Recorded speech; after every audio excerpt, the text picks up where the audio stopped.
Hey, folks, back again here on Devoted Patriot 2 channel. Like, subscribe, and share if you haven't already. Got a couple stories I want to bring to you today. It's all good information. And if you stick around to the end, I've got a definition for you that I can bet you know who this definition applies to the most. It's just astounding as to how well this definition fits. So let me keep you in suspense till then. First off, let's get into this Fani Willis with this Georgia RICO case. Seems like we finally got a couple Republicans in Georgia that are willing to stand up and try to call a special session back into play in order to put Miss Fani Willis on the chopping block.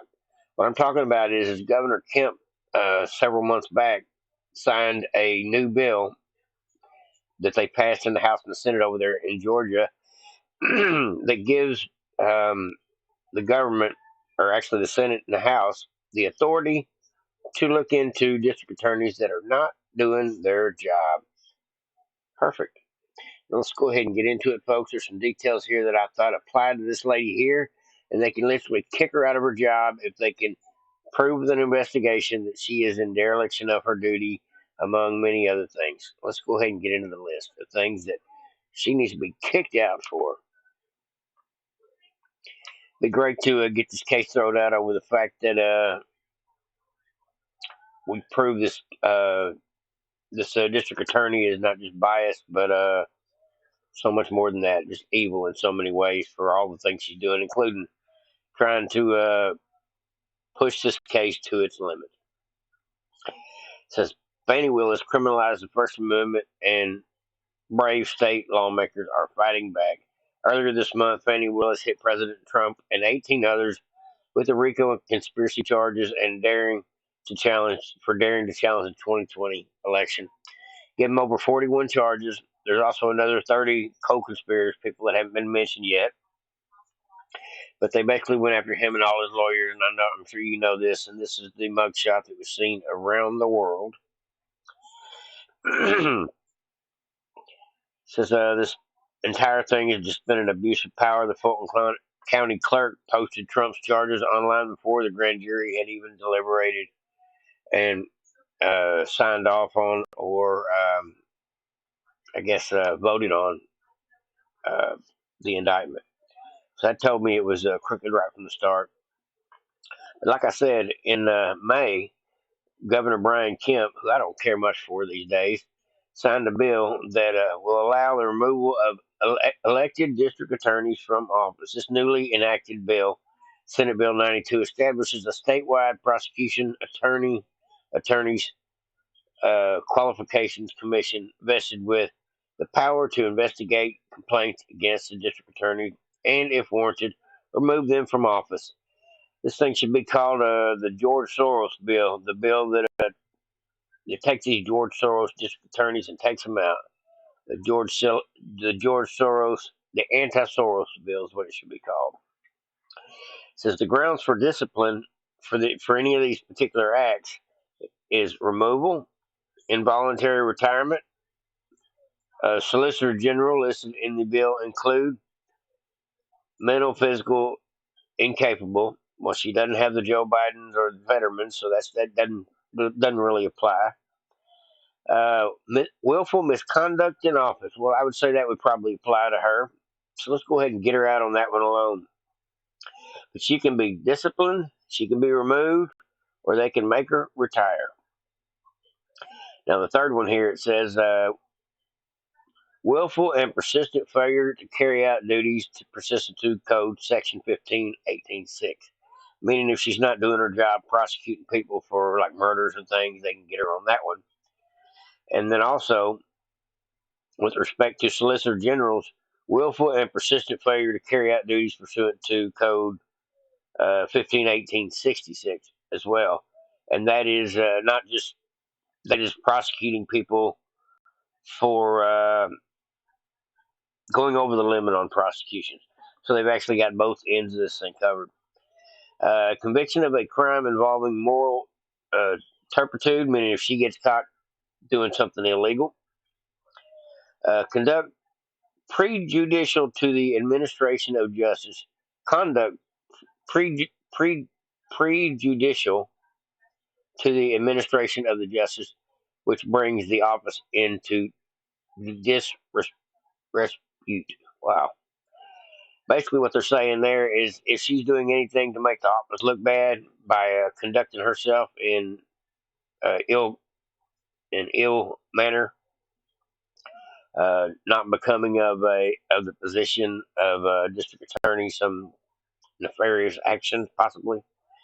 And then the last one is knowingly authorizing or permitting an assistant district attorney or assistant solicitor general to commit any of the constituting grounds for removal under paragraph 1 through 6 of the subsection. Meaning, if any of these things, she gets her lackey to break the law, act with this any type of willful misconduct, failure to do makes it to where the job is not being done properly.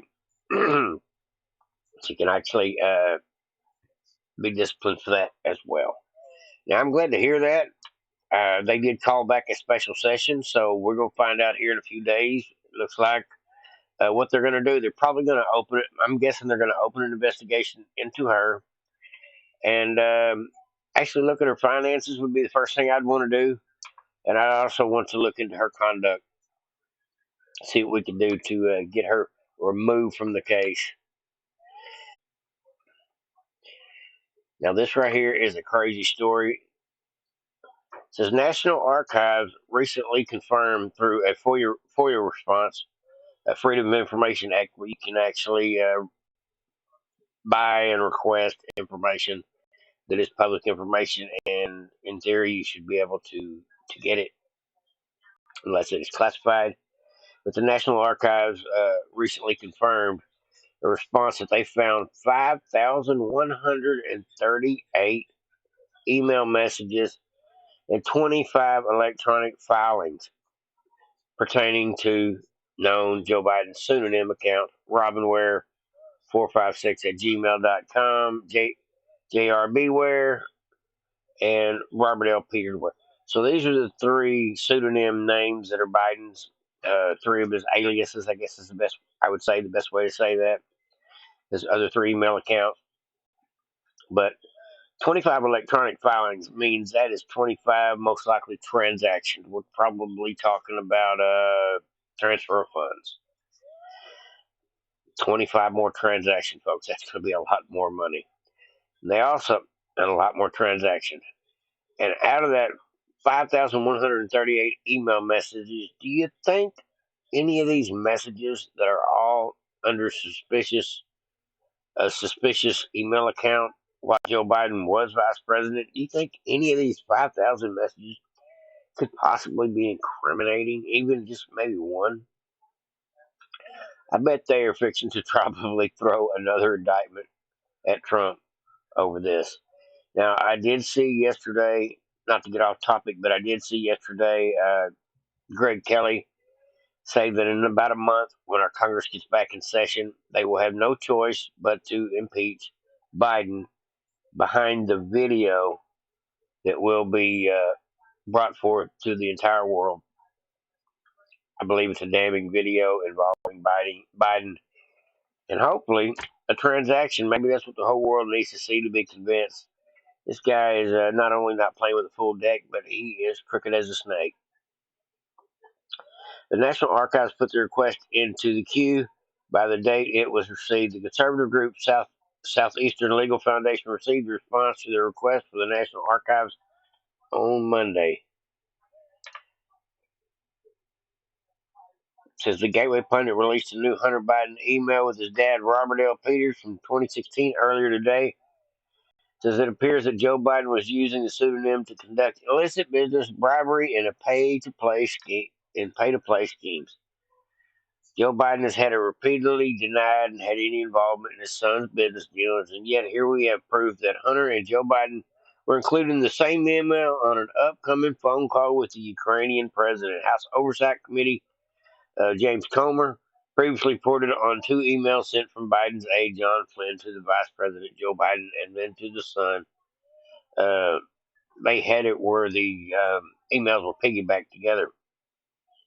This email released today by the Gateway Pundit on May May 26, 2016, was sent to Joe Biden's secret email account. The email was sent to Joe Biden's secret account where he used the pseudonym Robert L. Peters. So that was basically their way of putting up a smoke screen.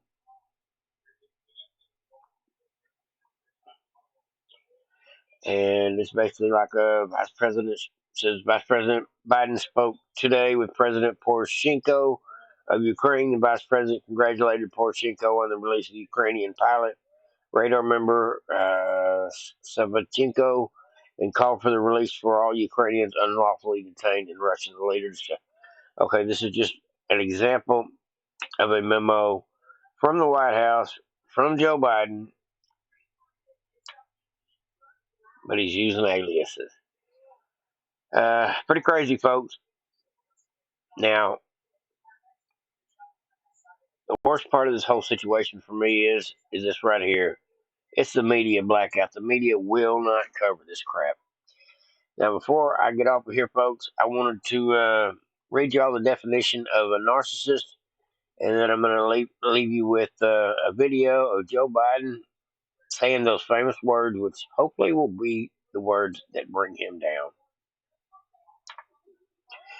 It says a narcissist, someone who has little to no empathy, manipulates others, gaslights, makes people doubt the reality, lies incessantly, believes their own lies. They make you doubt your emotions and then call you crazy.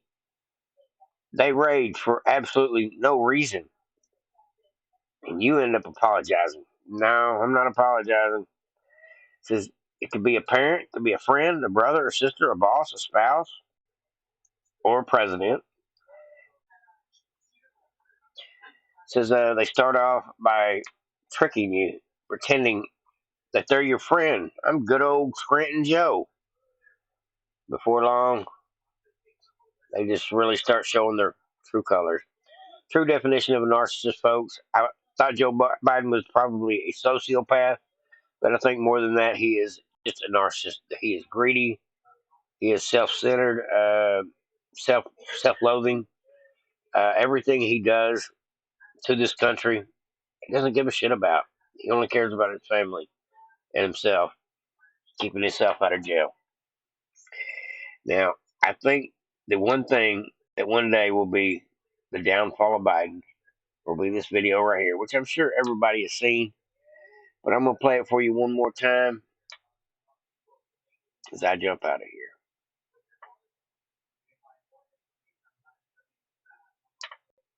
That is, I'm desperately concerned about the backsliding on the part of Kyiv in terms of corruption.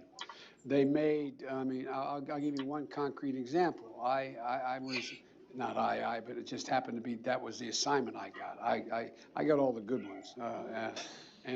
So I got Ukraine. And I remember going over convincing our team, or others, to convincing us that we should be providing for loan guarantees. And I went over, I guess, the 12th, 13th time to Kyiv, and I was supposed to announce that there was another $1 billion loan guarantee. And I had gotten a commitment from Poroshenko and from Yatsenyuk that they would take action against the state prosecutor, and they didn't. So they said they were walking out to press conference. I said, no, I said, we're not going to give you the $1 billion. They said, you have no authority. You're not the president. The president said. I said, call him. I said, I'm telling you, you're not getting the $1 billion. I said, you're not getting the $1 billion. I'm going to be leaving here. And I think it was, what, 6 hours? I said, I'm leaving in 6 hours. If the prosecutor's not fired, you're not getting the money. Oh, son of a bitch. Got fired. And they put in place someone who was solid at the time. Well, there's still, so they made some